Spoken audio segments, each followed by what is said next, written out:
Welcome everybody to the Lonely Writers vlog. This time I'm going to be talking about paying homage to some of your favorite things within your story.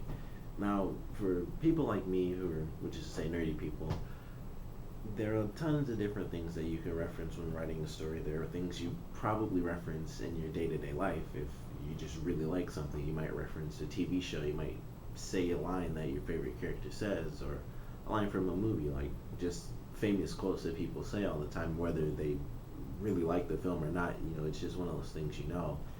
That type of stuff people like to put in their writing because it's just another way to put themselves into the writing. It's like I want to pay tribute to some of my favorite things. I put references in this way. If it's visual, I can have a character wear a t-shirt, or I can have a character say something, or I could just have a building or a billboard or something in the background or in the scene where it's like, hey, there's randomly a pristine PlayStation for some reason because I just really like PlayStations.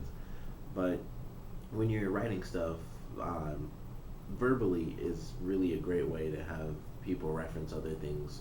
Like I said, saying famous quotes, so you can say stuff which people do all the time. Like people uh, do like funny quotes and they change them around and they make them sillier than they were originally. But if you like Terminator or something, like the line "Come with me if you want to live," you would recognize that when someone said it. And then some people say silly stuff like "Come with me if you want to not die." I think they did that in the Lego movie, and it's just silly stuff like that. Like you get the reference because you're a really big fan of the franchise too, but it's clear that someone on the writing team, depending on if it's one person or a group of people, someone in there is like, I want to reference Terminator because it's Terminator and it's amazing.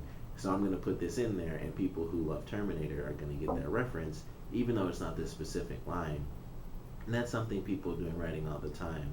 And for my stories, I don't have them do stuff like that where it's a quote that people are familiar with, but I switch the words around and make it just sound silly, like "Come with me if you want to not die." That's just, no one would actually say that, so it's a reference to Terminator. But I have characters, like some people create characters where it's like all that character does is reference nerdy things in real life, or they just reference random things in real life because one of the writers, maybe like the head writer or something, wants to make references to the things they enjoy. And I have a character like that too, where he's just like strictly there. Like he has a purpose in the story. It's not like he's just in the background, like anime and video games. He says stuff, and a lot of the other characters do too. They're like, a lot of my characters, I make them nerdy, but they're like slightly nerdy. And then I have this one character where like a lot of his dialogue is just referencing like anime. And like if you're a fan of anime, like shonen manga, like specifically write that in there because I want to pay homage to that type of stuff, because no one does that. No one really, outside of like nerdy videos that you might see, people don't tend to do that in writing. And of course, if this somehow got popular, it would be cool to have that type of stuff. I always think about that, like the music I listen to. Being an anime fan, I was introduced to Japanese music, and then eventually that led me to Korean music. So I would love to make videos and stuff, whether it was within the story or I just did random videos, other random stuff on YouTube, where I did like skits and stuff. I would love to incorporate the music I listen to, because that music, although it's popular, it's not incredibly popular in America. And it's stuff, it's like you want to just spread the knowledge of that type of stuff. And that's why people kind of pay homage. For one, you just really enjoy something, so you put it in there. And two, it helps spread the knowledge of that particular thing you enjoy to other people. So paying homage is a really cool thing to do. It's actually fun to do when you write it, especially as long as you do it well, because sometimes you might write something and it'll be a reference to something you enjoy, and then you actually read it and it's like, well, I really want them to reference Legend of Zelda for some reason, but it makes no sense to say A Link to the Past at all right in this portion. So as long as it actually flows with your writing, and like I said in my past video, as long as it makes sense for a certain character to say it, then it's cool to pay homage. It just works in the story, and it can kind of make stories more relatable to other nerdy people like yourself, because it's like clearly the person writing this is a nerdy person. Otherwise, there wouldn't be a Terminator reference, or there wouldn't be a reference to like Resident Evil or Metal Gear or something like that. And a lot of people do that with their characters, where they just flat out name them after movie characters or video game characters. And sometimes you can pay homage to people that you actually know in real life, where it's like this person might have inspired me to write this story. So I'm gonna make them, or I'll name my main character after them. It might not really be based on them in any other way, personality wise, but it could be based on a real person. And I do that with pretty much all my characters in my story. It's like Resident Evil and Power Rangers, and there are a couple of random characters. Honestly, I think that I only have like 3 or 4 people where I name them based off of what their name means. Other than that, it's just like I just like Jill from Resident Evil, so that's Jill, that's Chris, and that's Barry. That's how I did it for some of the characters. But paying homage is definitely entertaining to me, and I love seeing that in people's writing, whether it's nerdy or not. It's like that's a reference to just this or that.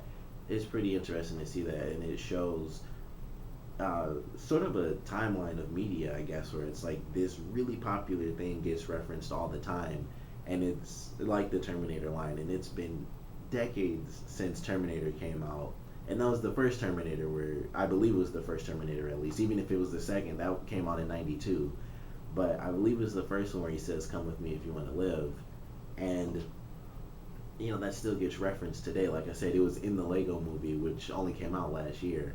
So it's kind of cool to see that it, like I said, it kind of makes a timeline in media showing like some of the most popular things in history, or film history and music history and stuff like that.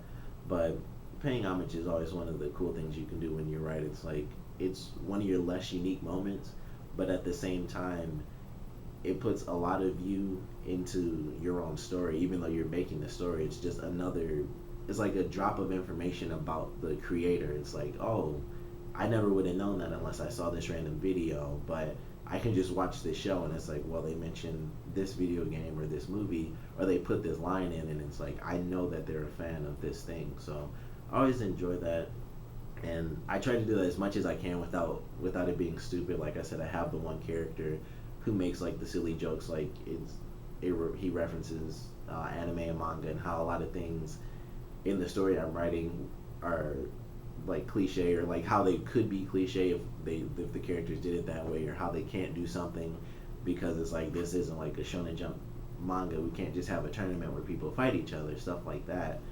But I definitely enjoy that. I like seeing it, of course, in other people's writing. And thanks for checking this out. Of course, if you have any comments on paying homage to characters in your own writing, or in videos, or any form of media, of course, put that below. And like I say, in every video, if you have any writing tips for anybody, not just me, but there's something you learned, something you just know and you want to share it, please comment below, so anyone who comes across this can find out and get help on publishing their stories and writing better stories than they're already writing. Thanks for checking this out, and of course, like I said, comment below and just help out whoever you want to help out. Thanks for watching.